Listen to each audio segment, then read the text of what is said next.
Finally, it has happened. The Red Sox have gone out and gotten a starting pitcher, a big-time starting pitcher, a potential ace starting pitcher in Garrett Crochet. It rocks, actually. Despite what you're going to hear on Sports Talk Radio, it actually rocks that they got Garrett Crochet. In a trade with the White Sox, obviously feels very similar to the Chris Sale trade, sans the fact that Chris Sale was already a Cy Young level pitcher. But you trade two of your top prospects, but not your very top prospects, Kyle Teal and Braden Montgomery out the door with a couple other guys too. But no one off your major league roster and none of your, I would say top three protected prospects. I mean, really, we were looking at it as a core four, and Kyle Teal was one of those four. But you're trading a guy who just made it to AAA for a guy who will be competing for the Cy Young Award. So, I mean, it's the old saying, right? Parades are better than prospects. I couldn't find anything to be like, oh, this actually sucks. They shouldn't have done this trade. Try as the afternoon sports shows might have. I did listen to Felger and Maz after this happened because, as much as we love podcasts and love what we do on YouTube, like when something breaks, I want the live, raw reaction. And Sports Talk Radio can still give you that. Now, if something breaks between, noon and 1 Eastern time, we've got you. But I needed that kind of instant reaction. And, of course, it was just all negative, just how bad this deal was for the Red Sox. Like, it just became how they don't spend money. And we'll get to that in this segment here because there is something to be said for that could rear its ugly head for the next deal that the Red Sox do. But we also were saying yesterday that if you don't get Corbin Burnes, Seattle and Chicago are going to hold you over a barrel and hold you hostage. And the Red Sox, I thought wisely, got ahead of that and said, all right, we'll go and get our guy. You didn't trade Roman Anthony. You didn't trade Marcelo Meyer, and you didn't trade Christian Campbell. And you got what is proving to be one of the top pitchers, one of the top starters of baseball in terms of stuff. Like, you want your Tarek Skubal, like this is your guy. Now, the obvious knock is he hasn't had much experience. He's really had one full season starting at the major league level, and that was this past year with the worst team in the history of baseball. But he was an all-star this past year and got up to 146 innings. It's a guy who had Tommy John 2 years ago. It was kind of eased back in 23. He had the surgery in 22. 23, he comes in, and he's just doing some bullpen work for them. And then 24, he's a starter for the first time in his major league career and throws 146 innings. Like, you know what the next step is? 170, 180 innings, which is what you're going to get from a top-line starter in 2025. He was an all-star last year. Wins record doesn't do much because he played for the White Sox, 6-12. But with a FIP under 3, and his strikeout numbers just gaudy. 209 strikeouts in 146 innings. This guy is nasty. Nasty. Lou Merlone called him a pig because he's so dirty. And that is a good way to put it. I mean, again, you see Tarek Skubal, or you see, dare I say, someone like a Chris Sale. Like, Garrett Crochet has those attributes. That's your 2 Cy Young winners from 2024 right there. Does he have Chris Sale's slider? No. Does he have Tarek Skubal's changeup? No. But he's got the best fastball cutter combo in all of baseball. He throws it overwhelmingly. His four-seamer, he throws almost double his cutter, which is his second best pitch. But the Baseball Savant page is just gross, man. His fastball run value's in the 98th percentile. His chase and whiff percentage, both in the 93rd percentile, because his strikeout rate is in the 98th percentile. 96, 97 on the black with some movement. Time after time, Cyndi Lauper. This kid's legit, man. I cannot believe there are Red Sox fans out there that hate this deal. Like, this guy, he's going to come in, and once he's throwing 170, 180 innings, he's going to be one of the best starters in all of baseball. You will have your Chris Sale deal. And by the way, he's 25. He's got 2 more years of team control. You've got all kinds of options with this kid. He was babied with the White Sox, which is understandable in 2024, coming off of Tommy John surgery. He didn't pitch into the 5th inning until like June of this past year. And then he was working on stuff on the back end of the season when the White Sox were chasing the all-time loss record. And it's like, hey, let's just see what you got, kid. He was incorporating a sinker into his repertoire. And it worked pretty well for a guy who only threw it 50 times. His ground ball rate is incredible, especially for a guy who throws majority fastball, almost exclusively fastball. And again, the swing and miss stuff is disgusting, just disgusting. He handcuffs hitters. And I've got people out there saying, oh, well, you gave up Kyle Teal and you don't really have a catcher right now. You made the deal, you made the trade on December 11th. So, okay, the only catcher you have on December 11th is Connor Wong. Who gives a shit, man? You can go out and get a catcher. Easy. You don't just easily go out there and get an ace starting pitcher, which is what they just did. And it wasn't easy. You had to give up one of the best catching prospects in baseball. And a guy I like in Kyle Teal. I know there are some holes there, and they kind of fast-tracked him to Worcester last year. But I'm okay giving up a guy who has not played in the major leagues for what could be an ace on a major league rotation. I mean, we went through the projected starting rotation yesterday with Cooper Criswell and Dick Fitz and Cutter Crawford. I would say Garrett Crochet is an upgrade on that. Because the first thing the Red Sox needed to do, I mean, first and foremost and almost exclusively, was make your 2025 team better. Your 2027 team is going to have some talent there. We already knew that. You replenish the farm system.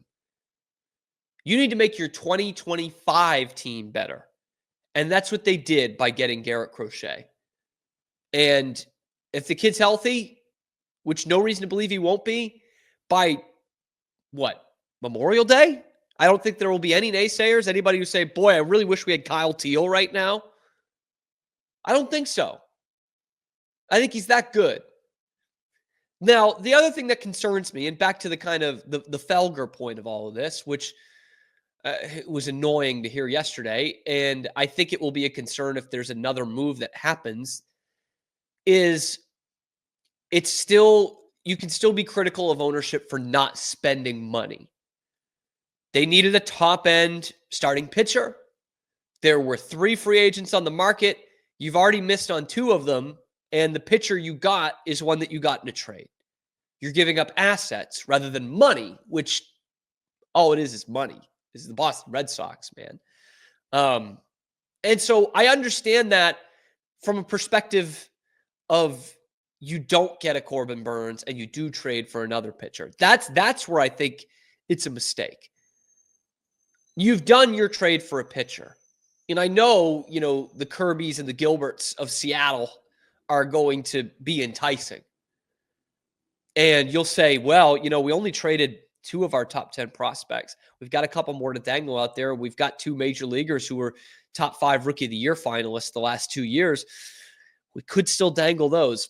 That, I think, is where we're losing the point a little bit. Because, again, you've got money just burning holes in your pocket. That perspective I just laid out of, hey, we could still trade these other guys, that's the Kansas City mindset. That's the Baltimore mindset. That should not be the Red Sox mindset, nor the Dodgers, nor the Yankees, nor the Mets. Shouldn't be the mindset. You've got money to spend, finally. I mean, you had money to spend anyway, but now you have no excuse to really not spend money. I would so much rather go out there and buy Corbin Burns, a 30-year-old, sure, but a guy who has proven it at the major league level time and time and time again. Cy Young winner, top 5 Cy Young finishes each of the last 5 years. That guy, you can go out there and just buy him. You don't have to give up your car or your house, you could just go and buy him. He's not on sale, but all it costs you is money. You don't have to trade anything. If you go out there and you trade for a Gilbert or a Kirby, and you do send out, a Casas or an Abreu or a Christian Campbell or Marcelo Meyer, that's a mistake, because that is going back on everything you've built. I'm not saying don't ever trade prospects. In fact, I'm glad they just did, but don't trade all your prospects in one offseason. That to me is not smart business when you have money to spend. The trade prospects of these guys, and I know that's kind of a jumble, the trade prospects of these prospects should be this year or next year on July 30th. If you need something to get you over the hump, get you into the postseason, get you into the World Series, and there are some big-time names available, that's when I'm comfortable trading those guys again. You've already traded some of your prospects, okay? And you've got all this money. There would be no reason to go out there and not buy one of these starting pitchers and instead trade for them. So I would even go as far as saying, if you go out and trade for one of these guys, one of these pitchers, and you're using some of your big-time capital, that would show what we already have an inkling of, and that is a major disconnect between the ownership and the GM's office, and potentially a major disconnect from ownership, the GM's office, to the manager. Because we're already hearing about, guys that the GM want or doesn't want that the manager does want, Alex Bregman. And so we already know there's some disconnect there. And some of the quotes that Craig Breslow has had in the media has definitely led us to believe that there's a disconnect between his office and ownership. He was asked about the Max Fried deal. Would you go 8 years for a starter? He said, well, I would, sure. But I guess that's not the only person who has a say in this thing. The GM is not the only one. So if you go out there and trade for a Kirby or a Gilbert, I think that would once again prove that there's a disconnect there, because what it would show is Breslow wants to do whatever to bring in the starters to improve this team. But if you do it through 2 trades with 3 big-time free agent starters on the market, that will show you that ownership is still not willing to spend money. And that would be really damning, because you saw how long it took, man. I mean, Dombrowski came in here and did what Dombrowski does. He guts the farm system. And it worked out perfect, right? I mean, you got your World Series. Anderson Espinoza didn't turn out to be anything. Yohan Moncada's a bust. Michael Kopech's a nice closer for the worst team in the league and then gets traded, wins the World Series with the Dodgers. He's a fine reliever. But you traded him as your best pitching prospect. They were hoping to get 2 all-stars there, one of them being a starting pitcher. They didn't. So it all worked out in terms of the Red Sox winning the World Series. But it took 5 years at least and 2 GMs later to rebuild that farm system to where it is today. You don't just gut that all in one offseason. There's limits to this shit, okay? I don't mind getting rid of prospects for parades, but you can't just throw them all out there in one offseason when you have the money to spend. To me, that's heinous, that's irresponsible, and it would show, once again, a pretty clear disconnect between the ownership and the general manager. But for right now, as Red Sox fans, this is a good day. Don't let anybody tell you different. This is a good day. You went out there and got one of the nastiest pitchers in baseball, and you didn't touch Meyer, Anthony, nor Campbell. But it does still, have that air over it of, it's been 9 years now. It's been 9 years since you went out and got a top-of-the-market free agent. 9 years. At least pitcher. I'm not really counting Trevor Story as top of the market, even though he got a pretty good deal. David Price was the last one you went out and got. That's not the Red Sox, I know. That's not the Red Sox. That's not how the Red Sox built championship teams. No, sir. Like, I know they use some Moneyball aspects to it, but Moneyball's not about being cheap. It's about having value and getting the right guys. And they built those World Series teams on big time free agents along with some big splash trades. I've mentioned the pitching trades before. Pedro, you sent out two of your best prospects, including Carl Pavano, your best pitching prospect. Josh Beckett, you trade Anibal Sanchez, your best pitching prospect, and Hanley Ramirez, who was going to be he was one of the best prospects in baseball at the time. You trade both those guys, but you also you signed guys like John Lackey. You signed guys like David Price. You traded two of your best guys for Chris Sale. The Red Sox have not been able to develop pitching in 20 years.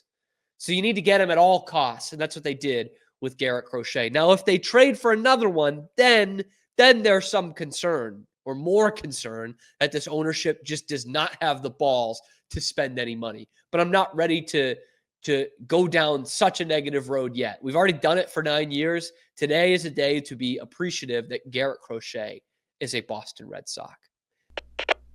We are Rogue Media Sports. Hey, thanks for stopping by. And if you like this video, be sure to give us a like and subscribe. It really helps out the channel a ton. You can follow me on Twitter here for some more outrageous Boston sports takes coming to you every weekday at noon Eastern time. And then after that, wherever you get your podcasts. We are Rogue Media Sports.